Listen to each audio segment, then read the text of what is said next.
Let's enjoy the play Mother's Day, written by J.B. Priestley.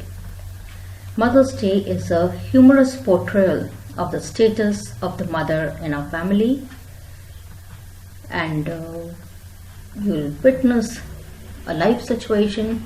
Sometimes you'll realize that the situation portrayed is quite normal, and sometimes you'll feel it's a bit of exaggeration.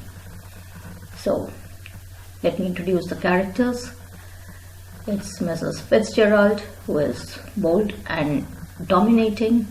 A complete contrast to her is the main protagonist, Mrs. Pearson, who is timid, loving, caring, and affectionate, and her concerned, I would say rather unconcerned, family members, Doris, Cyril, and Mr. George Pearson.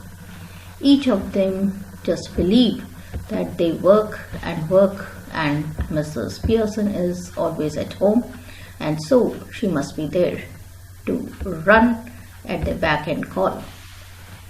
When the play commences in the living room of the Pearson house in London suburb, Mrs. Pearson and Mrs. Fitzgerald are discussing about Mrs. Pearson's family, and Mrs. Fitzgerald is there to tell Mrs. Pearson that she must take things in her hand, or else she would never be treated with love and respect as she should be.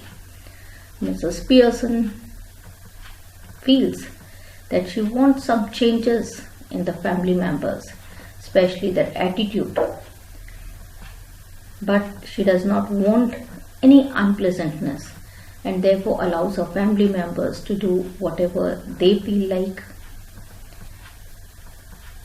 And after great persuasion, Mrs. Fitzgerald suggests Mrs. Pearson that she must use some Eastern magic tricks wherein they would be able to change personalities, and then there would be a big change in the family.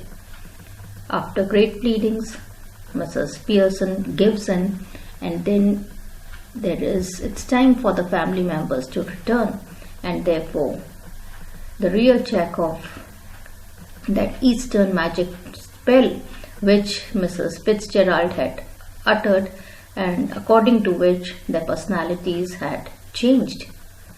The first one to come in is Doris, Mrs. Pearson's daughter. She is quite spoilt. She comes home demanding her mother for tea. When she does not find the tea ready and her mother busy smoking, she is in for a big shock.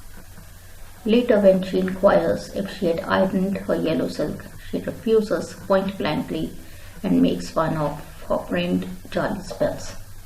Doris couldn't bear that and was in tears.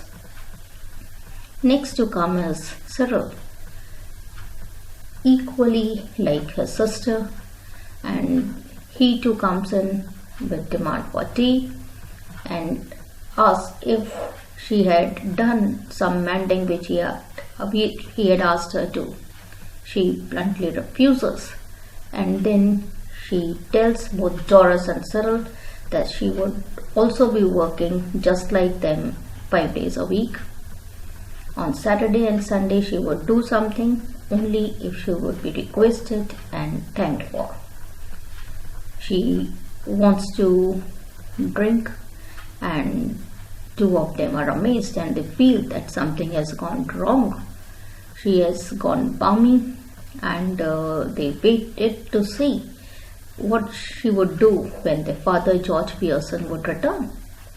The gentleman comes home only to go to the club, but before going to the club he just tells Mrs. Pearson that he won't have tea.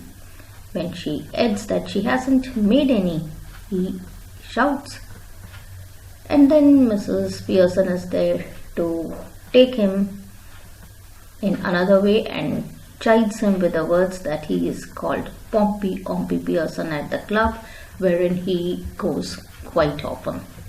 He is amazed and inquires from Cyril And Cyril says, yes, he had been with him to the club many times and he has heard people call him Pompey Pearson. He does not go to the club then. So the change brought in by Mrs. Fitzgerald seemed to have an impact on the Pearsons. The Pearson family is in for a great shock. Just then Mrs. Fitzgerald comes in and is greeted by Mrs. Pearson. She rather tells her family members to be polite and wish Mrs. Fitzgerald. Seeing the situation, Mrs. Fitzgerald just tells the family members of Mrs. Pearson that they must wait for some time, and the two ladies chat for some time. They change back their personalities, and then Mrs. Pearson regains her normal self. Mrs. Fitzgerald leaves, but with a caution that Mrs. Pearson must retain the same spirit or else everything would go waste. So the spoiled family members are there to listen to Mrs. Pearson.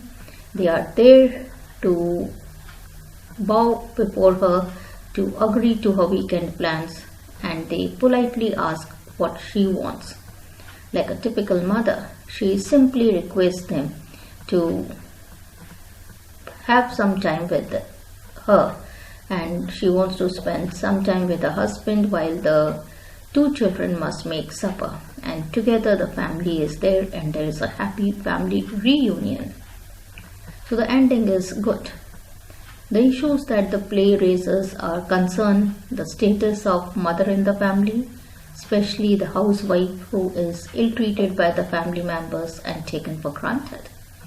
Likewise, the play highlights the needs of a woman should never be ignored.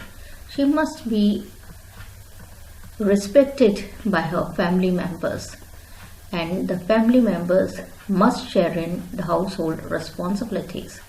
It's everyone's concern, and if everyone joins in, the family becomes a happy one. So Mother's Day has a great message for anyone and everyone.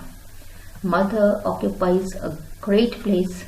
She used to be honored and must be honored. Now we can see the mothers working at home, mothers working outside. So the dual responsibilities must be shared by all. And Mother's Day should not be celebrated just on one day, but it should be a continuous affair. Think over it.